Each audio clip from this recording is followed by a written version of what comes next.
జయించి తిరిగి లేచిన రోజు. మరణాన్ని జయించి తిరిగి లేచింది ప్రపంచంలో ఎవరు కూడా లేరు. వర్ధంతి ఉంటుంది, జయంతులు జరుపుకుంటారు బర్త్డే వాళ్ళు చనిపోయినప్పటికీ. మరణాన్ని జయించి పునరుత్థానుడిగా తిరిగి లేచి 40 రోజులు కనబడిన వాళ్ళు ప్రపంచంలో ఎవరు కూడా లేరు. సమాధులు ఉన్నాయి, మూత వేయబడిన సమాధులు ఉన్నాయి, కానీ తెరవబడిన సమాధులు యేసు ప్రభు తర్వాత లాజరు, యేసు ప్రభు లేపిన లాజరే. అర్థమవుతుందా? సమాధుల దగ్గరికి వెళ్ళి చూసొస్తారు. సమాధులకు పెద్ద ఏమంటారు వాటిని, టూరిజం ప్లేస్ గా డెవలప్ చేస్తున్నారు. అక్కడికి వెళ్ళి దర్శించుకునే వాళ్ళు ఉంటారు, బయటికి వెళ్ళి పూలు చల్లి వస్తారు. కానీ ఇక్కడ యేసు ప్రభు సమాధి దగ్గరికి వెళితే ఏముంటది, లోపలికి వెళ్ళి చూసి రావచ్చు. ఎందుకంటే యేసు ప్రభు లోపలి నుంచి బయటికి సజీవుడిగా మృత్యుంజయుడిగా లేచి వచ్చాడు. హల్లెలూయా. ఒక క్రైస్తవునిగా నీవు నేను మనందరం కూడా ఎంత సంతోషపడాలంటే, నీవు నేను నమ్ముకున్న దేవుడు మరణాన్ని జయించి తిరిగి లేచినాడు. మరి ఎంతమంది నమ్ముతున్నారు?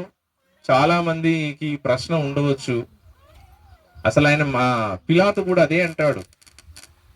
ఏమని అంటాడు అంటే, ఎందుకైనా మంచిదే, ఆయన బ్రతుకున్నప్పుడు ఏం చెప్పాడు, నేను తిరిగి లేస్తా అని చెప్పాడు. ఆయన లేస్తాడో లేదో కానీ శిష్యులు ఏం చేస్తారు, ఈయన దేహమును ఎత్తుకొని వెళ్ళి ఎక్కడో దాచిపెట్టి లేచిండని ప్రచారం చేస్తారు. కాబట్టి మనం ఏం చేద్దాం, హై సెక్యూరిటీ పెడదాం, దానికి అతి పెద్ద రాత్రి బోర్లిద్దాం, దానికి గొలుసులు పడదాం, దానికి ఏం చేద్దాం, రాజముద్ర వేద్దాం, అక్కడ సైనికులను కాపాలా పెడదాం. ఎట్లా లేస్తాడు ఈయన చూద్దాం అనుకున్నారు. ఎందుకు, వాళ్ళకు కూడా భయం ఉన్నది.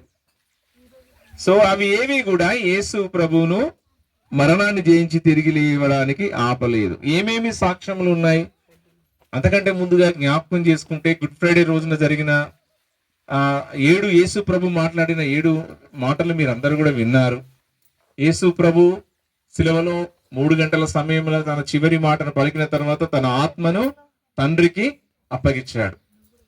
కొన్ని వేల సంవత్సరాల క్రితం భూమిలో దొరికిన వస్తువులు ఏం చేస్తారు తెలుసా అండి? కొంతమంది శాస్త్రవేత్తలు దాన్ని పరిశోధించి ఎన్ని వందల వేల సంవత్సరాల క్రితం చనిపోయినవి ఉంటాయి కదా, వాటి పరీక్షించి ఎన్ని వేల సంవత్సరాల క్రితమో చెప్పేస్తున్నారు. ఇప్పుడు యేసు ప్రభు సమాధి దగ్గరికి వెళ్ళి అన్ని పరీక్షలు చేసి ఉన్నారు వాళ్ళు. ఈయన అసలు దేవుడే కాదు, ఈయన పుట్టలేదు, లేకపోతే ఈయన చనిపోలేదు, లేవలేదని చెప్పడానికి వాళ్ళకి ఏమీ దొరకలేదు. అన్ని కూడా సజీవ సాక్ష్యాలు ఉన్న యేసు ప్రభు లేచాడని. కాబట్టే మూసుకొని ఉంటున్నారు వాళ్ళు. ప్రపంచంలో క్రైస్తవత్వం 350 కోట్ల నుంచి 400 కోట్ల వరకు ఎందుకు విరిగిపోయిందంటే, యేసు ప్రభు నిజదేవుడని ప్రపంచమంతా తెలుసుకుంటున్నారు.